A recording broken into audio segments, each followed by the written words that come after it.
Amen. DWG? Good morning, Mr. Chair. Sir, the first item on our agenda is the submission and opening of bids for the financial proposal of the procurement of consulting services for CAAP Competency Framework with bid number 25-10-02 Bravo with an EBC of 5 billion pesos and user HRMD. Secretariat, do we have our prospective bidders present, face-to-face or online? I think they're online. Mr. Chair, if I may. Yes, please. Mr. Chair, just want to ask, Mr. Chair, whether we already notified the disqualified bidder during the last presentation of the technical report, and have we considered the time for the bidder to file the motion for consideration? Sir, we have already sent our notice of disqualification to our bidder through email last Monday. But the official DQ letter was already out for signature yesterday by Attorney Danjon po.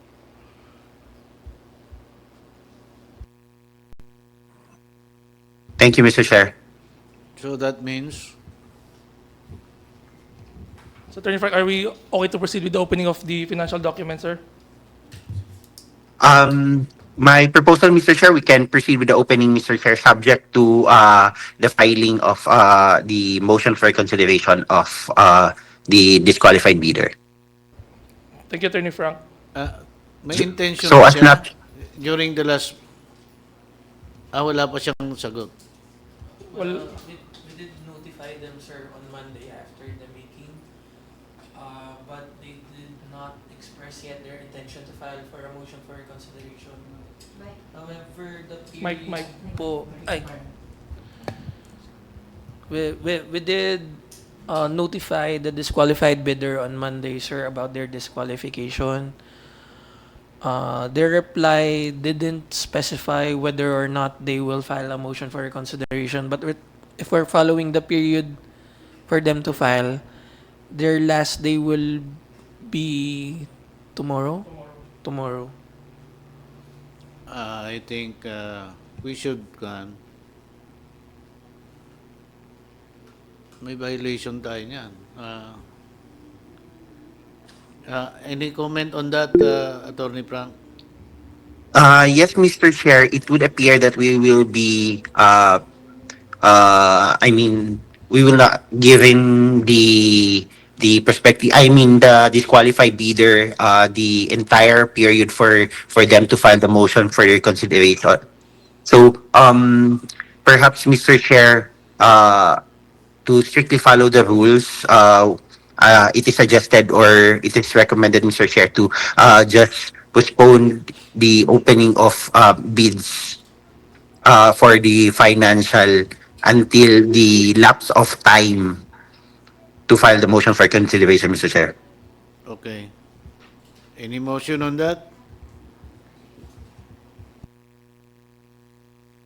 I so move, Mr. Chair, that the opening of the financial documents be rescheduled on Friday. Second, Mr. Chair. Any objection? Hearing none, motion is approved.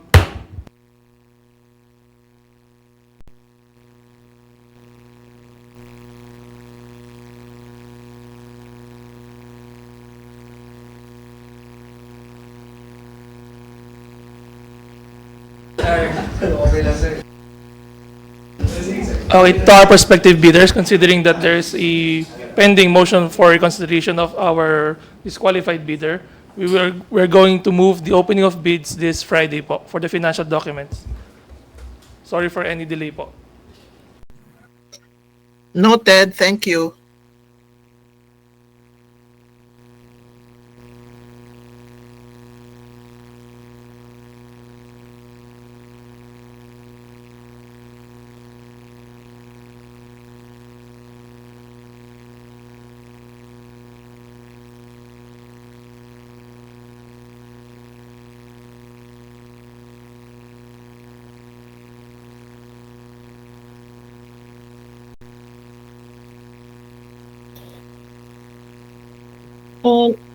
Can I have a question? Yes, ma'am, ano po yun? Pwede pong malaman sino po yung nasa disqualification nasa disqualification? Ano po yun ulit, ma'am? Sorry. Pwede pong malaman, sinong consultant yung na-disqualified?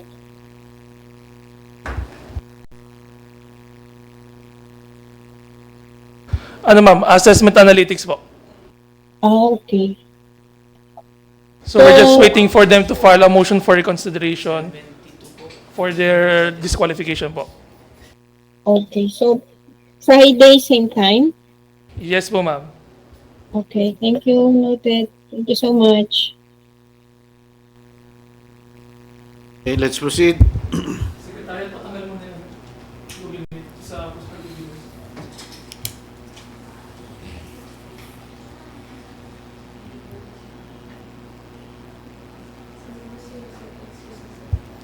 Oo nga, no. To our prospective bidders, you're now excused na po.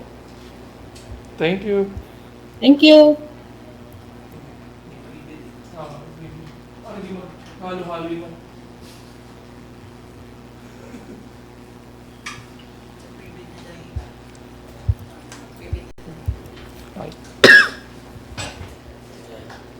Okay, sir, we now proceed with the next item on our agenda, the pre-bid conference for the property appraisal services for the valuation of properties and assets nationwide, re-bid with bid number 25-08-02 Bravo with an ABC of 16,128,266 pesos and 70 centavos and user AFS.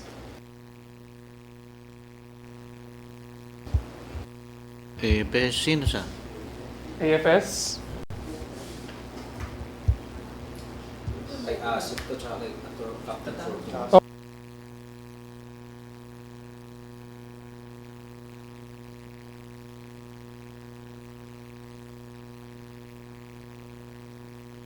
Kung wala pa, let's go to the next. Sir, we now proceed. Considering, sir, the end user is not yet present for item 3.1, sir, we now proceed with item 3.2, supply and delivery of colored YMCKK ribbon, transfer film, and clear pre-printed PVC cards for the use of LCD department with bid number 25-21-04 Bravo with an ABC of 1,572,130 pesos and user FSIS-LCD, sir. Sir, for this, I will be presenting, sir. Backsec, nandiyan na ba sa loob yung prospective bidders for this project?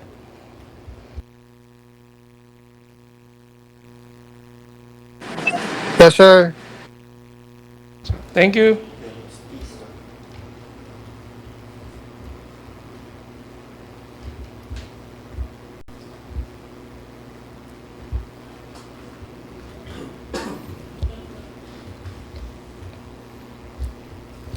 So good morning. On behalf of the end user, I'm here to present for the pre-bid conference of the supply and delivery of colored YMCKK ribbon, transfer film, clear, and pre-printed PVC cards for the use of LCD department.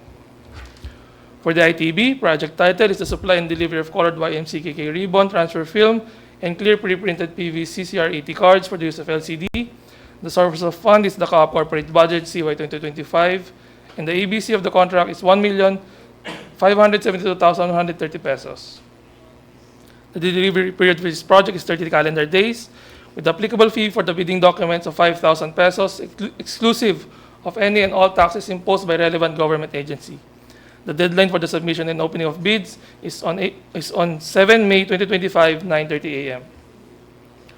For the bid data sheet, ITB Clause 5.3.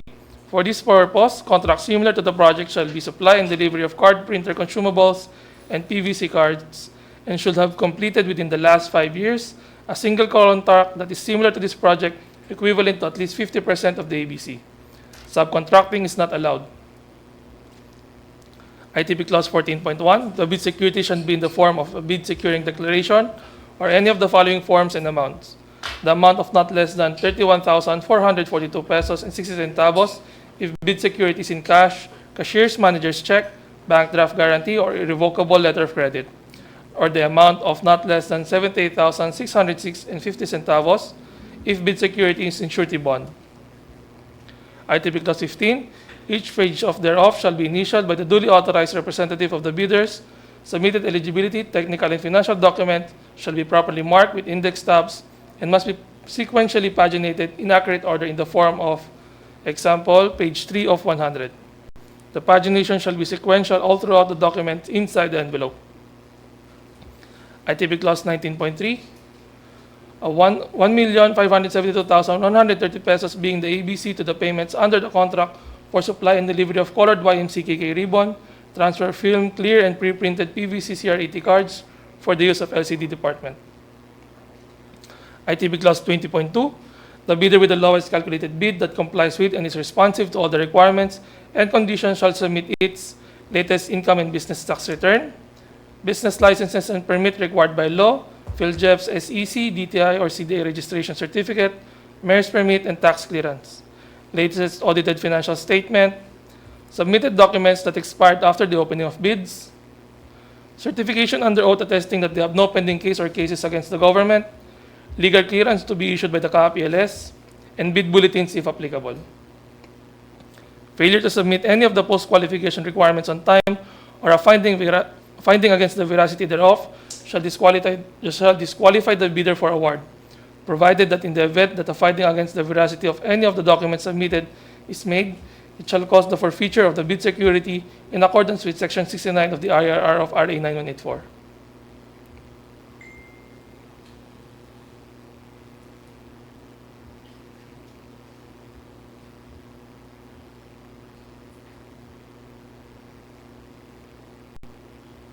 GCC Clause 2.2, partial payment is not allowed. Terms of payment shall be made 100% after complete delivery of goods. The inspection and tests that will be conducted are if all the delivered items are in accordance with the technical specifications and if items are compatible with the Swift Pro K60 ID card printer. Delivered pre-printed PVC card CR80 will be tested if compatible with the current Swift Pro K60 card printer and inspected if the security feature is in accordance with the current security features of the Licensing and Certification Department. For the technical specification as shown,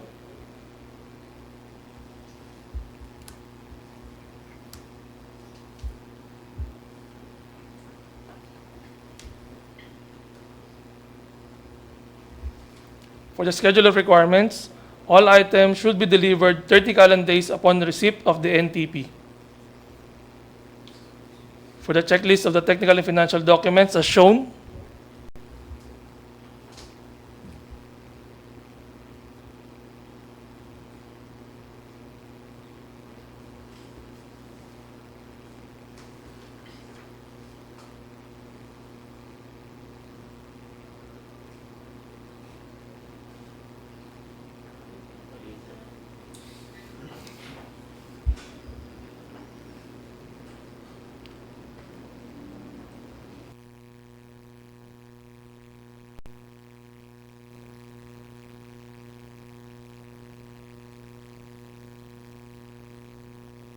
thank you, that's all.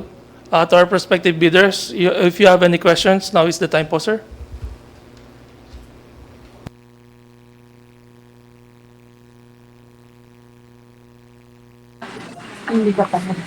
Hi, sir. Good morning, sir. I'm George Gorostisa from Asid Sorog Incorporated.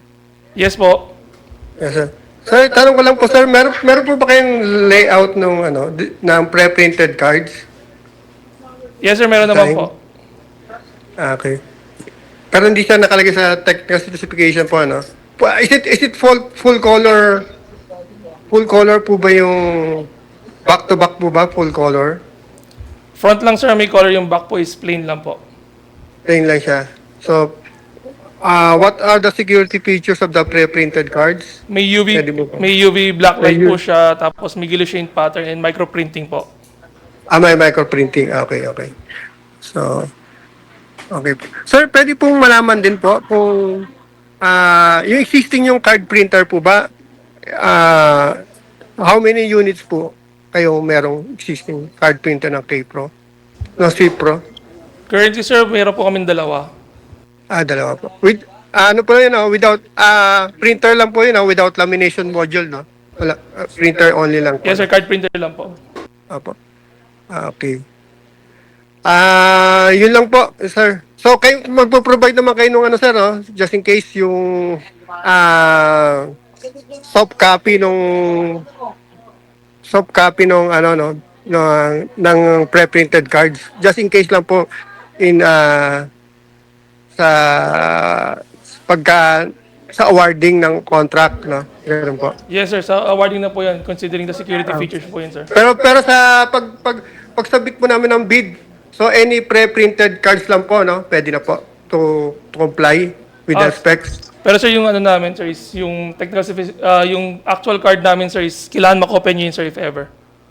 Kailangan mag-submit man actual card, sir? Hindi naman, sir. Or, di naman, sir, di ba? Ah. Kailangan, ano lang, simulation lang. Apa. Ano lang, kasi hindi pa naman final yung ano. Apo. Sige po, sir. Yun lang po. Thank you. Okay, thank you so much po, sir. Thank you, sir. Any more? So hearing no other questions, sir, we now end this agenda. I just remind the prospective bidder that the submission of the bid deadline is on May 7, 2025 at 9:30 a.m. at the CAAP compound po. Thank you. May ikon ba dyan? For posting yan? Private.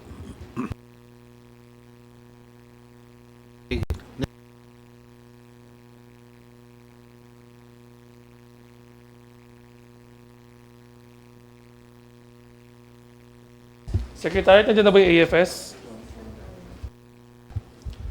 Okay. PWG, please. To our prospective bidders for the property appraisal services for the valuation of CAAP properties and asset management nationwide. Sir, the end user is ready to present up with their pre-bid presentation? Yes, sir. Okay, sir. Thank you po. Okay. Good morning po. We are presenting the property appraisal service for the 2025 valuation of CAAP properties and asset nationwide. Next slide, please. The Civil Aviation Authority of the Philippines, CAAP, through its corporate operating budget for the fiscal year 2025, intends to apply the sum of 16,128,266 pesos, being the ABC to payment under the contract for the property appraisal service for the valuation of CAAP properties and asset nationwide. 2. The delivery of the goods is required by 240 calendar days, exclusive of time spent for review of acceptance of each phase.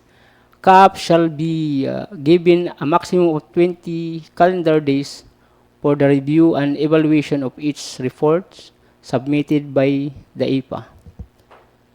Timeline, submission of draft appraisal report for CAAP and CR properties, 30 days. Submission of draft appraisal for Era Center 1, 2, 3, and 4, 60 days. For 5 Area Center 5, 6, 7, 8, 60 days. For Area 9, 10, 11, and 12, 60 days. Submission of final appraisal report of all properties is 30 days, equivalent of 240 days. The independent property appraisal IPA shall be registered online with the Philippine Government Electronic Procurement System, PhilGIPS. Be on list of recognized property appraiser of Bangko Sentral ng Pilipinas. Have conduct an appraisal service for government agency whose project scope is nationwide or within at least 5 different regions simultaneously, and shall comply with all eligibility requirements provided in RA 9184 and its IRR. Assign a team leader to a project who has at least 10 years of experience in appraisal work as a licensed real estate appraiser, 5 years of which preferably as a team leader. Assign at least 4 other licensed real estate appraiser who have at least 3 years relevant experience to act as support for a team leader. Be licensed by Professional Regulatory Commission, PRC, as an appraiser or hold an equivalent license and registered with the Professional Regulatory Board of Real Estate Service under RE 9646, Real Estate Service Act of the Philippines. The APA must submit an authorized undertaking specifying the names of licensed appraisers, the license number, and the validity of the license. A copy of such license must be attached to the notarized undertaking. Next slide, please. Number 4, the evaluation approach and deliverables. Market value appraisal through cost comparative approach. The estimate amount of the sales of property and shall likewise estimate the amount required to replace, repair, or rebuild the property, ensuring it is restored to the original condition or to a condition specified for its function, and ensure the adequate insurance coverage to restore the property following any damage. Market rental value, the estimated amount for which the property of space within the property should be less. Land data and title verification, located, inspect, and plot the subject property to determine boundaries, use, and occupancy, illegal encroachment or structure, right of way, or the lack thereof, obstruction that would affect the access to and from the property. Reproduction cost for structure, defined as current cost of construction a replica of existing structure employing the same design and similar building materials. The current cost of an identical new item. Conduct a property title inventory by verifying lots occupied by the subject property. Next slide, please. Number 5, the schedule of payment. For the service rendered, the APA shall be paid a total amount of 16,120,266, inclusive of VAT and all applicable taxes and fees, which shall paid in the following schedule.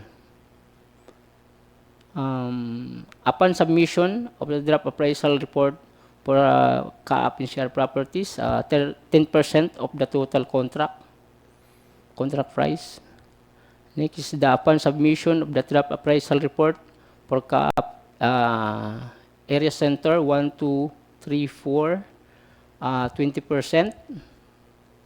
For area center 5, 6, 7, 8, 20%, and so on. 9 to 12.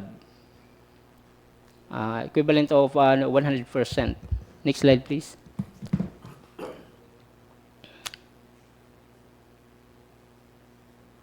Next slide.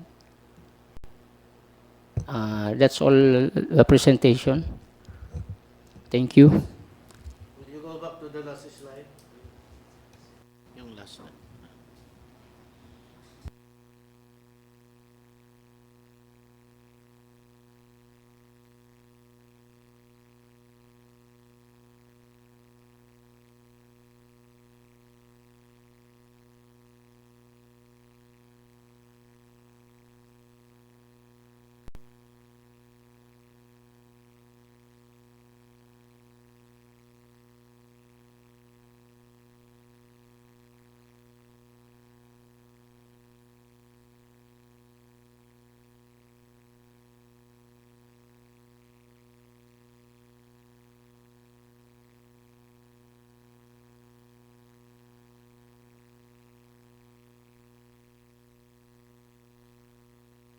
Is the schedule says that tapusin muna nila yung region area 1, 2, 3, 4 bago sila magpunta ng 5, 6, 7, 8?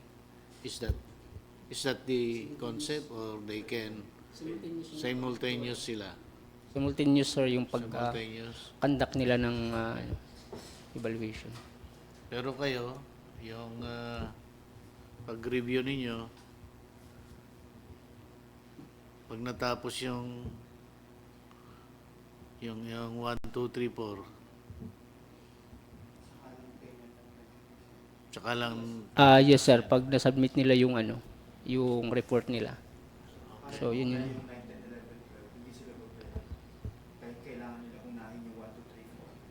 Hindi naman necessary kung matapos yung, hindi matapos yung the rest. Basta kung ma-meet nila yung 20% dun sa like yung 1, 2, 3, and 4, pwede na po silang babayaran yan.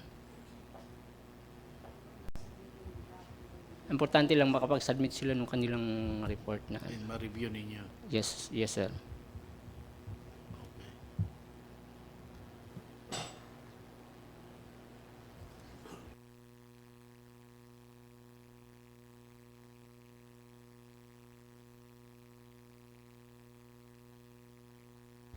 Sige, recommendation.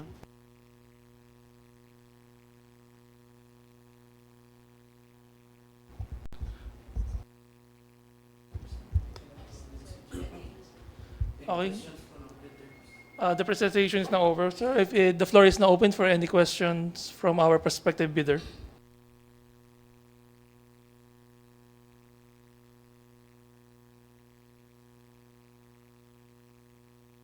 To our prospective bidders, the floor is now open for any questions po regarding the bid documents.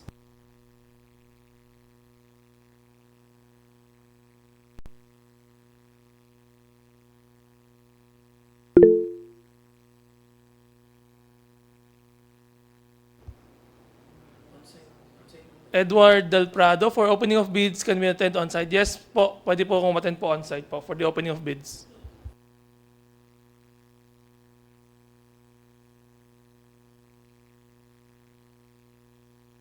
So if there are none questions, we are now going to close this agenda. I'll just remind the bidder that the deadline of the submission and opening of bids is on May 7, 2025, 9:30 a.m. po. Thank you po.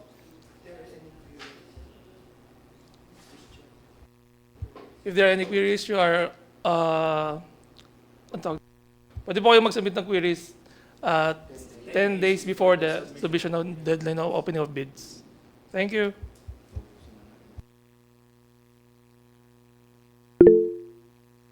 Okay, let's proceed to the post-qual.